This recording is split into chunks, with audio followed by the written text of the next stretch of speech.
Hi everyone, this is Dr. Rock, and at this point in the semester, I thought I would develop a tutorial to help all of you be able to define and distinguish between a scholarly and a popular source. You're going to be working on a 4-part discussion board that requires that you quote unquote put it all together. And you're also going to be working on basically your biggest assignment for this semester, which is your hot topic paper. And it is incredibly important that you are able to distinguish the difference between a scholarly and a popular source, and then be able to find scholarly sources to use as foundational references to these two big assignments. So what I've done is there is a Word document here that basically outlines the difference, but I'll go over that very quickly with you. For the most part, you are going to want to choose scholarly articles and sources for these final two assignments, and really in all of your assignments while you're enrolled in the RN to BSN program. So scholarly articles are also called academic or peer-reviewed articles and are often written by researchers or students, professors, and other people in academia. They typically follow a systematic process. Typically, they are peer-reviewed and should be peer-reviewed, meaning that someone else in the field is also looking at the information for validity and consistency. And they are typically of very high quality and published in reputable, again, peer-reviewed journals. By contrast, popular materials are things like newspaper articles, magazine articles, and very commonly some websites. And sometimes it can be very difficult to distinguish between something that is popular and scholarly. I'm more than happy to serve as a resource to all of you. If you have questions about a particular website, you can certainly ask that question. Maybe a great way to do that would be to ask on the Q&A discussion board so that we can all have some input on the question. But it's important that you try to avoid these types of popular sources, especially for your scholarly projects. And again, we'll see that in an example that I'd like to unpack for you. There's also a table here on this Word document that you're more than invited to take a look at, and it basically just looks at the differences between scholarly and popular sources in as far as their references, their content, the format, the authorship, the language, the appearance, and the publishers. Okay, so that being said, what I'm going to do is I'm going to show you an example from a paper that was submitted in the past, and we're going to take a look at some of these references here at the end. Okay, so here is a reference page from a paper that was submitted recently for the hot topic paper, and the subject or the focus was on physician assistant suicide. This is the list of references, and certainly there were some APA related errors in the formatting, but that really isn't my concern in this tutorial. What I want to do is take a look at some of these references, and I want you to take a look at them with me. So let's take a look at this first one here.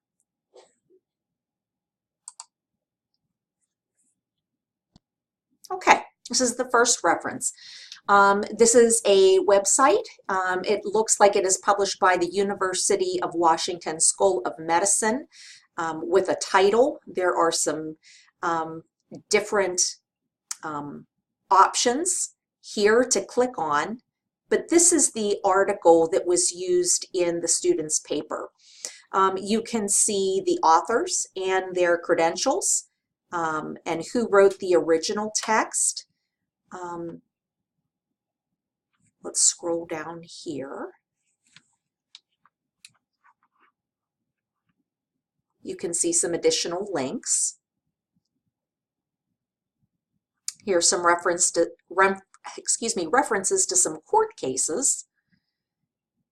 And then I want to scroll down here to the bottom. And what I want you to see is that there are indeed references listed for this text. It would have been preferable for the student to go back to the original text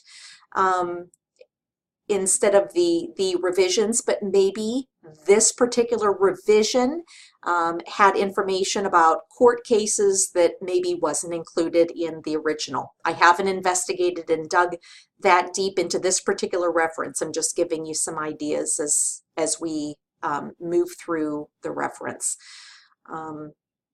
And you can see that this is copyrighted 2014. So if I had to give an estimation just by glancing at this particular website, I would say that the student used good judgment in choosing this particular website as one reference for their hot topic paper. Okay, let's go back to the paper and look at another reference. Okay, so we're going to go to berkeleywellness.com and take a look at that particular reference.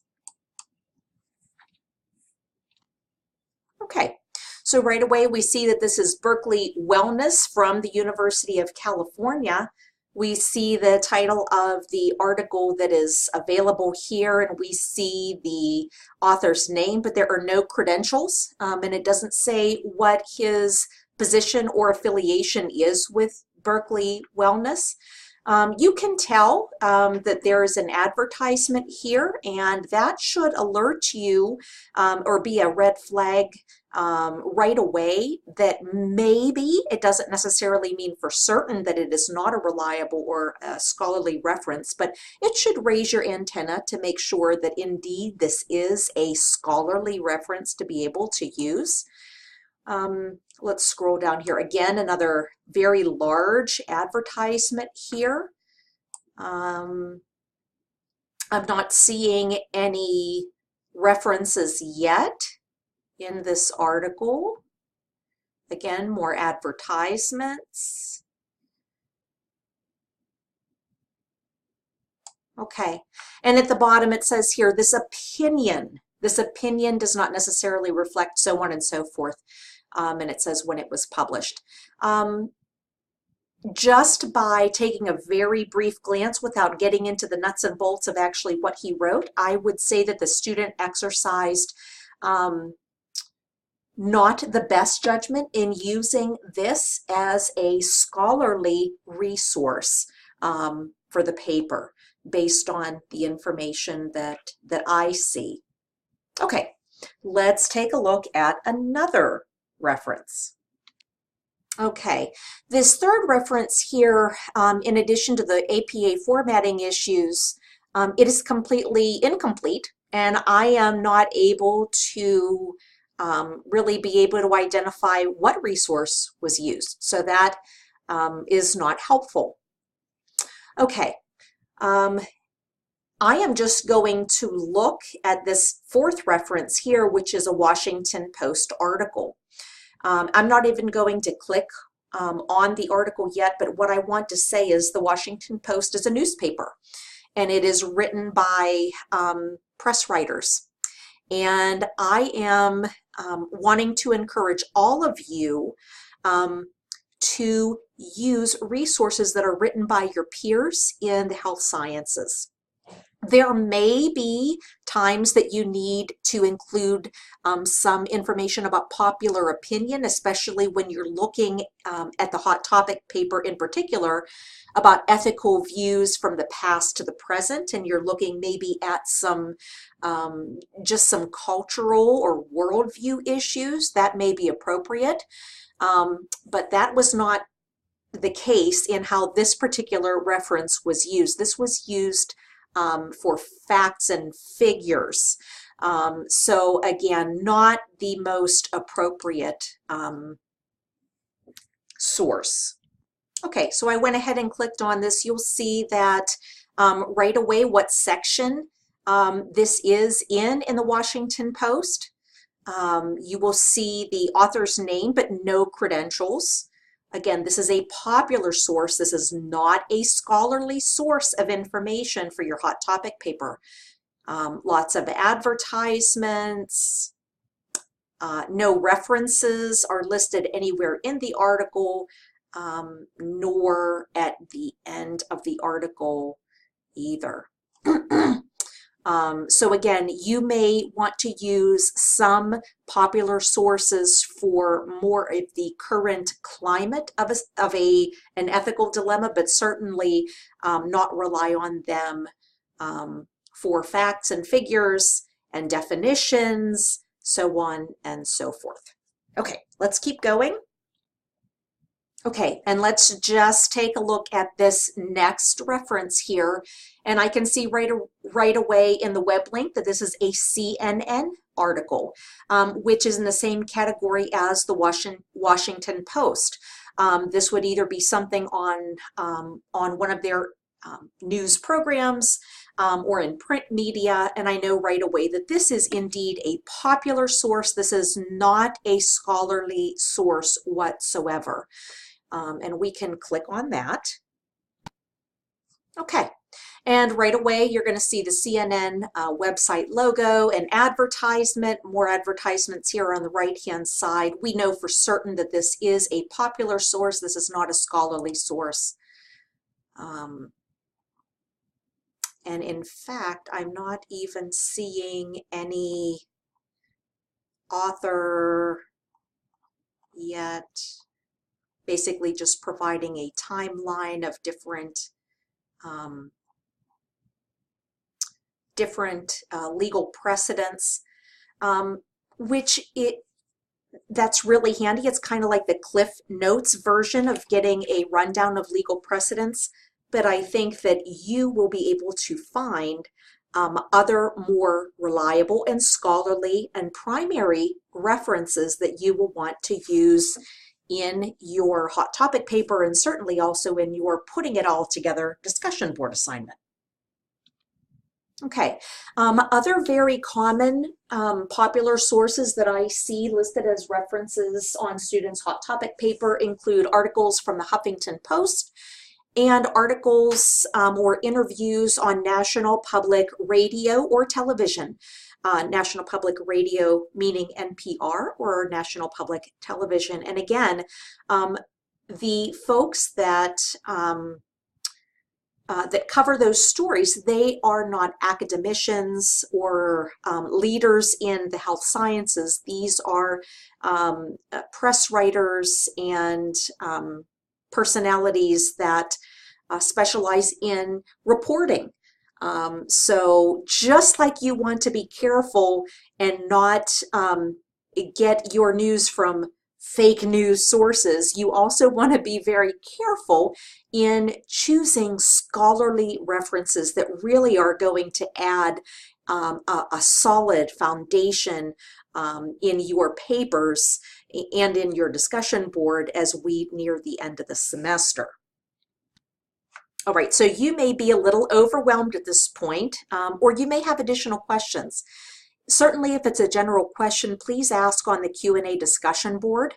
If you would like a bit more information and want to do a little bit more research, I can help you with that. And in fact, I'll show you just by clicking on this link in the Blackboard course. Okay, I will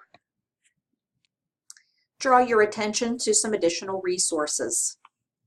I have a little APA checklist that you certainly can use. It's just the basics, nothing very in-depth.